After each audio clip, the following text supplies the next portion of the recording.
പാലോട് രവിയുടെ വിവാദ ഫോൺ സംഭാഷണത്തിൽ KPCC അന്വേഷണ സമിതി റിപ്പോർട്ട് സമർപ്പിച്ചു. അച്ചടക്ക സമിതി അധ്യക്ഷൻ തിരുവഞ്ചൂർ രാധാകൃഷ്ണൻ KPCC പ്രസിഡന്റിന് റിപ്പോർട്ട് സമർപ്പിച്ചു. സതുദ്ദേശത്തോടെ നടത്തിയ സംഭാഷണമെന്ന സൂചന നൽകുന്നതാണ് തിരുവഞ്ചൂരിൻ്റെ റിപ്പോർട്ട്. സലീം മാലിക് തിരുവനന്തപുരത്ത് ടെലിഫോണിൽ ചേരുന്നു.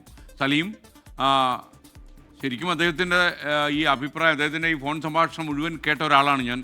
കേട്ട് കഴിഞ്ഞപ്പോൾ എനിക്ക് മനസ്സിലായി ഈ പാലോട് രവി എന്തിനാണ് സസ്പെൻഡ് ചെയ്യുന്നത് എനിക്ക് മനസ്സിലായില്ല.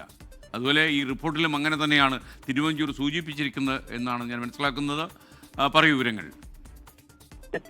പാലോട് രവിക്ക് ക്ലീൻ ചിറ്റ് നൽകുന്നതാണ് തിരുവഞ്ചൂർ രാധാകൃഷ്ണൻ നടത്തിയ അന്വേഷണ റിപ്പോർട്ട് എന്നുള്ളതാണ് മനസ്സിലാക്കുന്നത്. ആ റിപ്പോർട്ടിലെ പൂർണ്ണ വിശദാംശങ്ങൾ ലഭ്യമായിട്ടില്ല. പക്ഷേ വൈകാതെ തന്നെ ആ റിപ്പോർട്ടിന്റെ പൂർണ്ണ വിശദാംശങ്ങൾ കൂടി പുറത്തു വരും.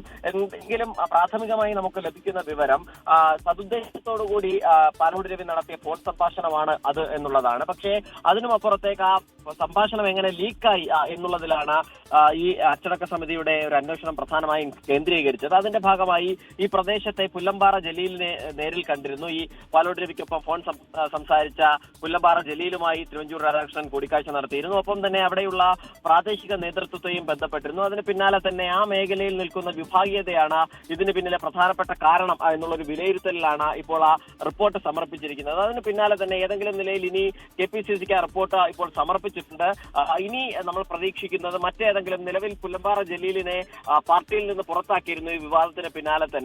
അതുകൊണ്ട് അതിനപ്പുറത്തേക്ക് കൂടുതൽ നടപടികൾ ആ മേഖലയുമായി ബന്ധപ്പെട്ട് ഉണ്ടാകുമോ എന്നുള്ളതാണ്. കാരണം ജലീലിന്റെ ആരോപണം താൻ മറ്റൊരു സുഹൃത്തിന് ഒരു പരിപാടി സംഘടിപ്പിക്കുന്നതിന് വേണ്ടി വളരെ സതുദ്ദേശത്തോടു കൂടിയാണ് ആ സന്ദേശം അയച്ചു കൊടുത്തത്. അത് പുറത്തായതിന് പിന്നിൽ അവിടുത്തെ മണ്ഡലം പ്രസിഡന്റ് ഉൾപ്പെടെയുള്ളവർ ഉണ്ട് എന്നുള്ളതാണ് ജലീലിന്റെ ആരോപണം. ആ ആരോപണം അത് അങ്ങനെ തന്നെ ആ നിലയിൽ തന്നെ നിൽക്കുമോ എന്നുള്ളതാണ്. അതുകൊണ്ട് സ്വാഭാവികമായും മണ്ഡലം പ്രസിഡന്റിനെതിരെ ഉൾപ്പെടെ കൂടുതൽ പേർക്കെതിരെ അച്ചടക്ക നടപടി ഉണ്ടാകുമോ എന്നുള്ളതാണ് ഇനി കാത്തിരിക്കുന്നത്. ഒപ്പം തന്നെ പാലോട് രവിയോട് ഇനി എന്താകും KPCCയുടെ നിലപാട് എന്നുള്ള കാര്യത്തിലും ഒരു ആകാംക്ഷയുണ്ട്. കാരണം ഈ വിവാദം ഉണ്ടായതിന് തൊട്ടു പിന്നാലെ തന്നെ ആ ദിവസം വൈകുന്നേരം തന്നെ പാലോട് രവിയോട് പാർട്ടി നേതൃത്വം DCC അധ്യക്ഷ സ്ഥാനം രാജിവെക്കാൻ ആവശ്യപ്പെടുകയും അതിന് പിന്നാലെ തന്നെ അദ്ദേഹം അധ്യക്ഷ സ്ഥാനം രാജിവെക്കുകയും ചെയ്തിരുന്നു. അതിന് പിറ്റേ ദിവസം മുതൽ തന്നെ കാര്യങ്ങൾ ഈ പാലോട് രവിക്ക് അനുകൂലമായി തന്നെ മാറുന്ന ഒരു സാഹചര്യം ഉണ്ടായിരുന്നു.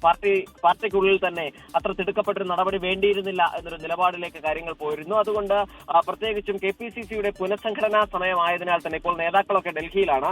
ഇന്നും നാളെയും KPCC അധ്യക്ഷൻ ഉൾപ്പെടെയുള്ള നേതാക്കൾ ഡൽഹിയിലാണ്. അതുകൊണ്ട് ഈ പുനഃസംഘടനയിൽ അർഹമായ പരിഗണന പാലോട് രവിക്ക് ഉണ്ടാകുമോ എന്നുള്ള കാര്യത്തിൽ ഒരു രാഷ്ട്രീയ ആകാംക്ഷ നിലനിൽക്കുന്നു.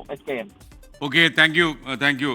ഈ പാലോട് രവിയെ യഥാർത്ഥത്തിൽ ഈ പ്രാദേശിക നേതാക്കന്മാരെയൊക്കെ ഒന്ന് ഇളക്കാനും പ്രവർത്തകരെ കുറച്ചുകൂടെ ഒന്ന് ചൂടുപിടിപ്പിക്കാനും വേണ്ടി അദ്ദേഹം മനഃപൂർവ്വം പറഞ്ഞ വാക്കുകളാണ് തിരിച്ച് അദ്ദേഹത്തിന് ഒരു സസ്പെൻഷൻ്റെ പുലിവാല് നൽകിയത്.